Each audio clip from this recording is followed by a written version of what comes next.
Alors, Bernard Owona, ce matin, nous avons posé une problématique sur les textes, le respect des textes dans un État. Les textes pour un État doivent-ils être toujours appliqués? Voilà la thématique. D'abord, je voudrais dire que le président Biya est un homme essentiellement légaliste. Moi, j'ai dit pour un État, je n'ai pas dit pour le Cameroun. Moi, je parle du Cameroun. Ah, d'accord. Je transpose ça dans mon pays pour que ceux qui nous regardent au Cameroun comprennent bien de quoi il s'agit. Donc, le président Biya est un homme légaliste qui aime quand on applique les textes dans notre pays. Donc, sur le respect des textes, une république qui se respecte doit être adossée sur les lois, les normes et tout ce qui va avec. Moi, je ne suis pas juriste, mais je sais quand même qu'on ne saurait diriger un pays comme le Cameroun sans se référer aux lois, sans se référer aux textes, aux normes, pour que les choses avancent, pour que chacun soit à sa place. Maintenant, je veux faire une parenthèse par rapport à la FECAFOOT ou à la nomination du staff technique administratif. Vous pensez que la problématique de ce matin est liée avec l'actualité à la FECAFOOT? Dès que vous me posez une question, moi je cherche comment on appelle ça? Je cherche mes prétextes pour illustrer. Moi je cherche mes prétextes pour illustrer, mais pour bien édifier les téléspectateurs. Allons-y, Bernard. Et c'est pas donc que le Cameroun, depuis 2014, a un décret que le président de la République a signé, lequel décret nous dit comment est-ce qu'on gère l'équipe nationale Fanion, qui nomme qui fait quoi. Le décret du 6 juillet 2014. 2014. 26 septembre. C'est le 26 septembre précisément. Bon, 26 septembre 2014. Oui. Le décret 2014-384 du 26 septembre. Lequel décret également a eu une convention à la suite entre la FECAFOOT et le ministère des Sports. Et là, c'était en 2015. En 2015. Non, en 2014 d'abord, et puis il y a eu un additif en 2015, toujours pour cette convention. Lorsque vous prenez tous ces textes, vous allez vous rendre compte que le problème est simple. Le problème est simple. Pour qu'on fonctionne bien dans une république, il faut que tout le monde respecte les textes. Donc, moi, je vais parler dans le débat où les gens aiment ou détestent et tout. Les gens aiment ou détestent le ministre des Sports. Je remarque seulement que là où nous en sommes, ça sera très difficile qu'on s'en sorte sans laisser des plumes. Parce que l'État du Cameroun est passé en force, a décidé de nommer un staff au mépris de ses décrets. Au mépris de ses décrets. Vous savez que celui qui peut le plus peut le moins. Donc, lorsque le président a dit le 10 février qu'il voulait réorganiser le football, en temps normal, il devait abroger ce décret et le réorienter dans le sens voulu par le RGPR et le ministre des Sports. Dès lors que ce décret n'a pas été abrogé et que le même décret reste d'actualité, il était de bon ton que ceux qui ont fait des propositions d'entraîneurs, de choix d'entraîneurs... Alors, vous indexez clairement là le SGPR et le ministre des Sports. J'ai des documents qu'ils ont signés tous les deux. Ils ont signé quel document? Qui nomme les gens à la FECAFOOT, qui nomme les entraîneurs, le staff. Le SGPR a signé, répondant au ministre, suite à votre, il a signé Ferdinand Ngongor. Le ministre des Sports également après a signé pour un communiqué pour officialiser la nomination de ce staff. Très bien. Et maintenant, donc, la question c'est de savoir, avait-il qualité sur la base du décret de 2014? Non. Je pense que pour que ce décret soit, pour que ces textes soient validés, ils doivent être paraphés par Samuel Eto'o, le président de la Fédération camerounaise de football. Et si cela ne sera pas fait, tel que Eto'o a répondu hier, j'avoue qu'on va droit au mur et on sera suspendu par la FIFA dans les prochaines heures. Merci Bernard Owona. On passe la parole à Pierre Blériot. Pierre Blériot, les textes doivent-ils toujours s'appliquer dans un État? Dans un État de droit, l'État lui-même se soumet à la loi. C'est ça qui fait qu'on dise qu'il est un État de droit. Il se soumet lui-même à la loi. L'État n'est pas au-dessus de la loi. D'ailleurs, en démocratie, le principe, c'est que c'est la loi qui arrête tout le monde. C'est la loi qui empêche que la force des uns n'écrase la faiblesse des autres. Tout à fait. Tocqueville disait que la démocratie, c'est le système de pouvoir qui arrête le pouvoir. Dans le judiciaire, le législatif, l'exécutif se contrebalancent. Donc, pour répondre de manière claire à votre question, dans un état de droit, tout le monde, en commençant par l'État, se soumet à la loi. Maintenant, je vais faire comme Bernard Oona, prendre un parallèle et prendre le même parallèle. Pourquoi vous ne choisissez que ce parallèle? Nous sommes libres. À moins que les menaces qui ont visé à nous empêcher de prendre ce parallèle. Non, parfait ici. Oui. Les juristes ont ce qu'ils appellent en droit le parallélisme de forme, d'une part. Ils ont aussi ce qu'on appelle des précédents, ce qu'ils appellent la jurisprudence. Les Anglais ont une façon d'appeler Binding precedent. Ok. Est-ce qu'on a un binding precedent dans la nomination d'entraîneur? Oui, Bernard Oona. Son équipe, c'est encore une note du SGPR. La note est là. Je suis d'accord. C'est donc ça la jurisprudence. Et le problème avec les amoureux, c'est qu'ils perdent la raison. Hier, quand le SGPR a signé en faveur des taux, on n'a pas dit que la loi avait été violée. On a dit qu'on avait gagné le MINSEP. Je ne vous interromps pas, Blériot. Pour le cas de Rigobert Song-Bahanac, le président de la FECAFOOT, Samuel Eto'o, avait envoyé une shortlist à la présidence. Est-ce que sur le il y avait décret justement le nom de Rigobert Song. Pour le cas d'espèce, la shortlist de M. Eto'o n'a pas été prise en compte. Parfait, ici. Vous êtes Camerounais autant que moi. On vous dit que le président de la République nomme le Premier ministre. Celui-ci propose un gouvernement. Ouais. Le Premier ministre. Tout à fait. Mais vous avez déjà entendu un Premier ministre dire ici que ce n'est pas moi qui avais proposé le ministre Labia. Lui doit le dire pourquoi. Mais si c'est puisque vous voyez plein de ministres mépriser le Premier ministre, vous supposez que c'est le Premier ministre qui a proposé ces ministres-là? Donc, ce que je veux que les gens comprennent et qu'ils refusent de comprendre, j'ai entendu quelqu'un dire on va saisir la FIFA dans les prochaines heures. Moi, je parle depuis 2 ans, mes prophéties s'accomplissent. Les amoureux restent dans leur amour. Le comité exécutif de la FECAFOOT est composé de Camerounais, c'est-à-dire des gens corrompus. Alors, on n'a pas beaucoup. Je dis des gens corrompus. Attention, il ne faut Okay. pas accuser le comité. Je dis que le comité exécutif est composé des Camerounais, des gens corrompus, qui ont même réussi un jour à voter un type qui était en prison. Ce n'est pas le même comité. Il y en a qui sont toujours là. Donc, ces gens-là, donc, on se connaît bien. de ses droits. Ce qui va arriver donc à votre type, c'est qu'on va appeler chacun quelque part. On va lui rappeler un petit dossier. Et le comité exécutif va se réunir en urgence et démettre Eto'o. Ah bon? Oui! Donc, si Eto'o continue, il ne sera plus président de la FECAFOOT. Il faut bien écouter, il sera plus président. On ne ridiculise pas Biya. Il sera plus président de la FECAFOOT. Est-ce qu'il y a un problème contre lui? Oui! Comment ça? C'est Biya qui a signé. Il n'a pas C'est signé. Biya! On n'a pas vu la signature de C'est Biya. votre problème là-bas. Quand Bernard a appelé à ici, que fait là-bas, il fait, c'est votre problème. Biya a signé. Donc vous qui... Je ne veux plus entendre les murmures.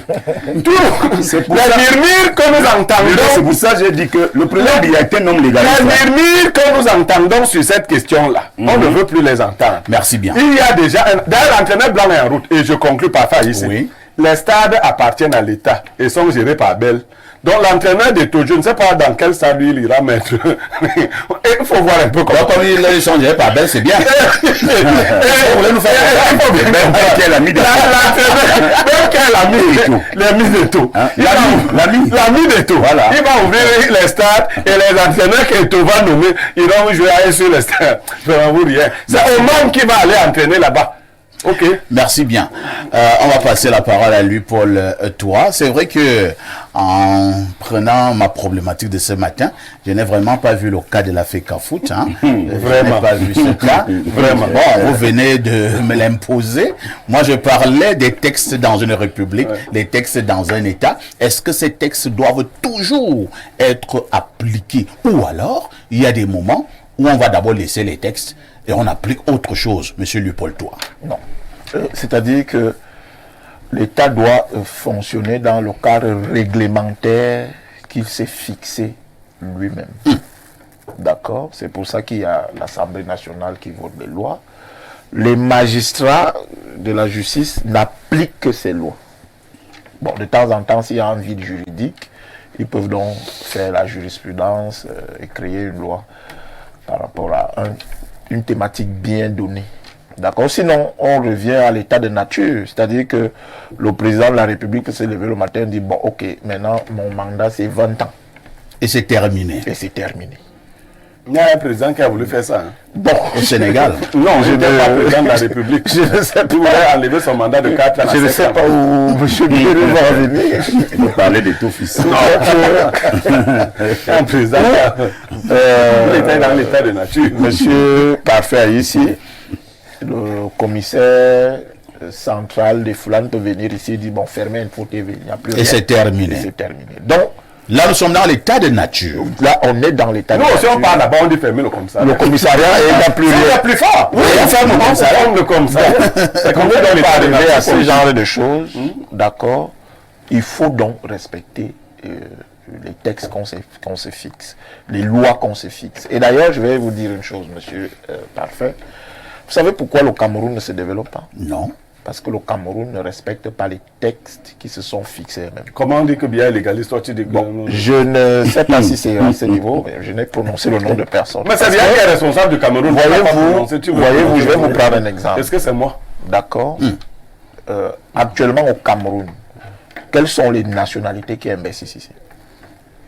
Vous avez un peu les Français, vous avez un peu les Libanais, vous avez les Chinois, Les Turcs.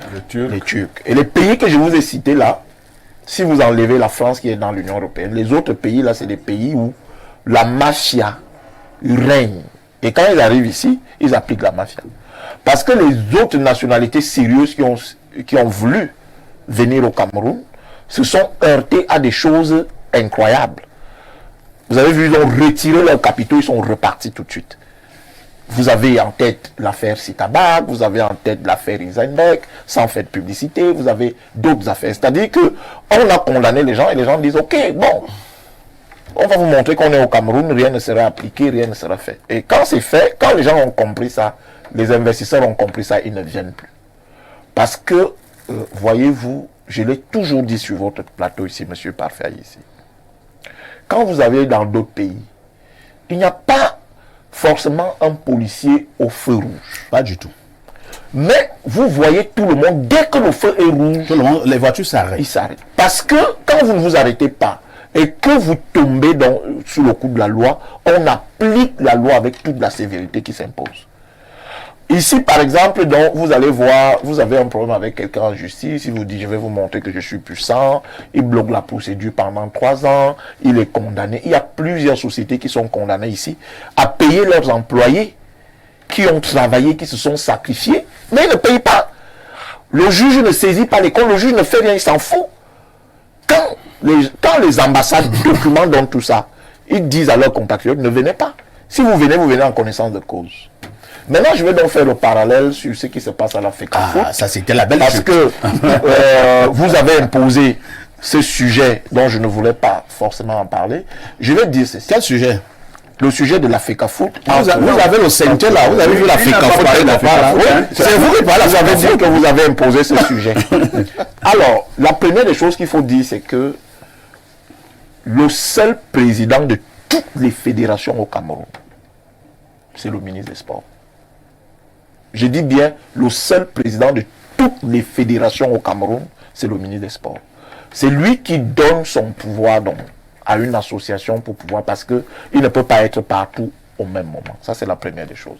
La deuxième des choses, il est dans ce que vous appellerez la tutelle. La deuxième des choses, c'est que c'est l'homme qui rationne votre femme qui est le mari de votre femme.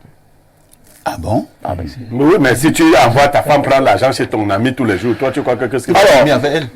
Alors, l'ami peut être un ami sérieux. mais dans le sérieux, Les amis ne sont pas comme vous. Il m'a donné. moi je suis un ami sérieux, mais si ta femme vient prendre l'argent de l'argent tous les jours, un jour je vais lui donner aussi l'argent. Ah qui bon? paye Comment? le sélectionneur ou le coach national des Lions Indomptables? C'est l'État. C'est l'État.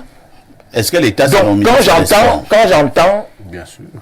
les gens dire agiter ici le fait que la FIFA va suspendre. Je peux vous rassurer que l'État veut qu'on suspende. Dès qu'on va suspendre le Cameroun, la FECAFOOT n'existe plus.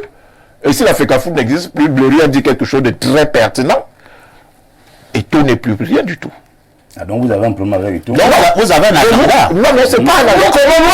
Comment vous décrivez Je perds 2 secondes chez toi. Parfait, ici, si vous avez un frère qui est spécialiste en météo, vous lui dites que vous allez vous marier samedi prochain. Il vous dit que selon les prévisions météorologiques, samedi, il va pleuvoir gravement. Et la poste sera bloquée. La poste, si vous décidez de vous marier ce samedi et que la pluie gâte votre mariage, vous dites que c'est la sorcellerie, non?